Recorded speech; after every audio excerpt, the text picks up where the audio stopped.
Samuel was a quiet boy. He lived in a small broken house in a village.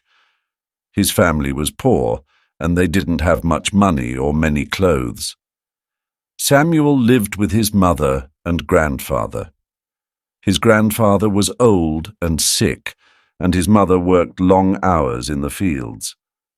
Samuel loved his grandfather.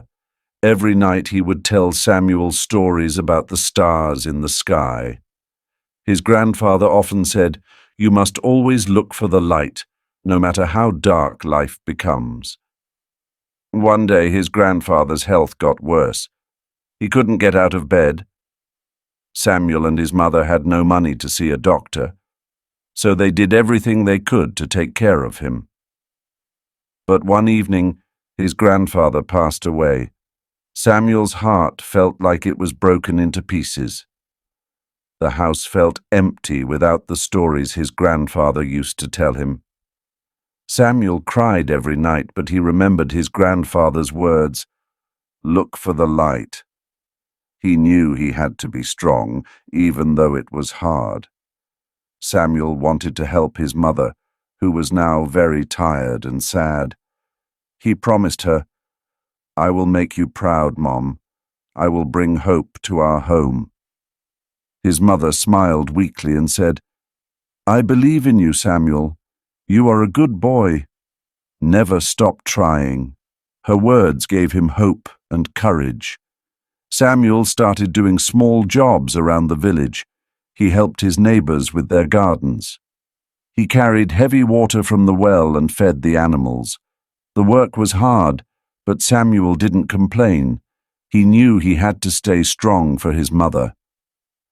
One evening, Samuel saw some children sitting outside, looking bored and lonely. He remembered the stories his grandfather used to tell him.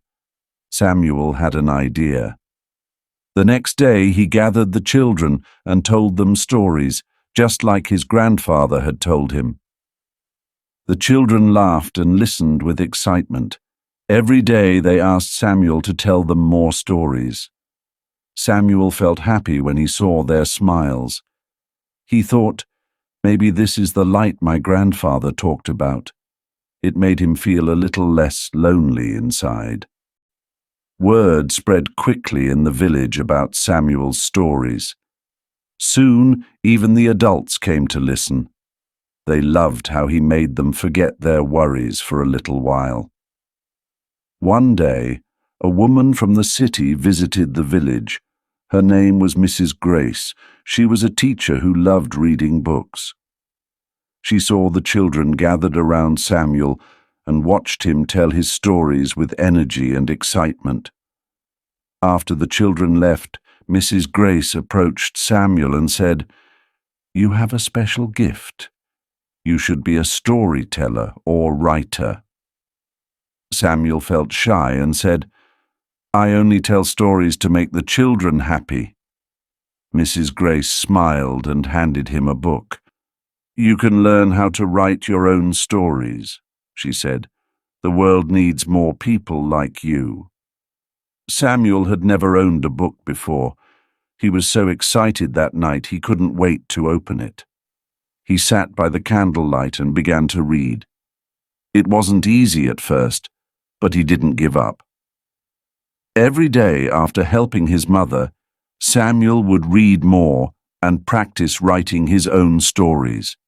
He studied hard and learned many things.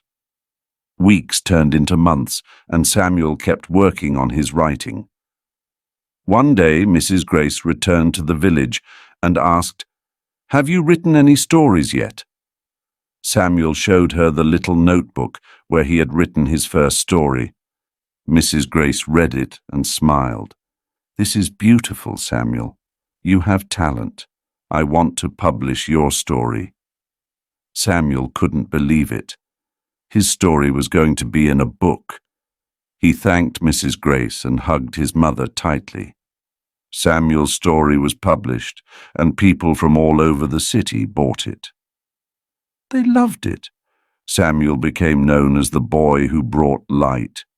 He was proud, but more than that, he was happy to have helped his family. With the money from the book, Samuel was able to fix their small house and buy food for his family.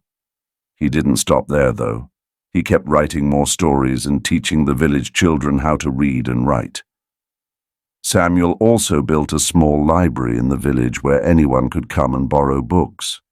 He wanted to give others the same chance to learn, just as Mrs. Grace had given him. Samuel's mother was very proud of him. "You have brought hope to us all, Samuel," she said. "Your grandfather would be so proud, too." Samuel smiled, remembering his grandfather's words, "Look for the light." He knew he had found his light in storytelling. No matter how dark life became, he could always bring hope to others through his words. His story is a reminder that even in the darkest times, we can find light through kindness, learning, and helping others.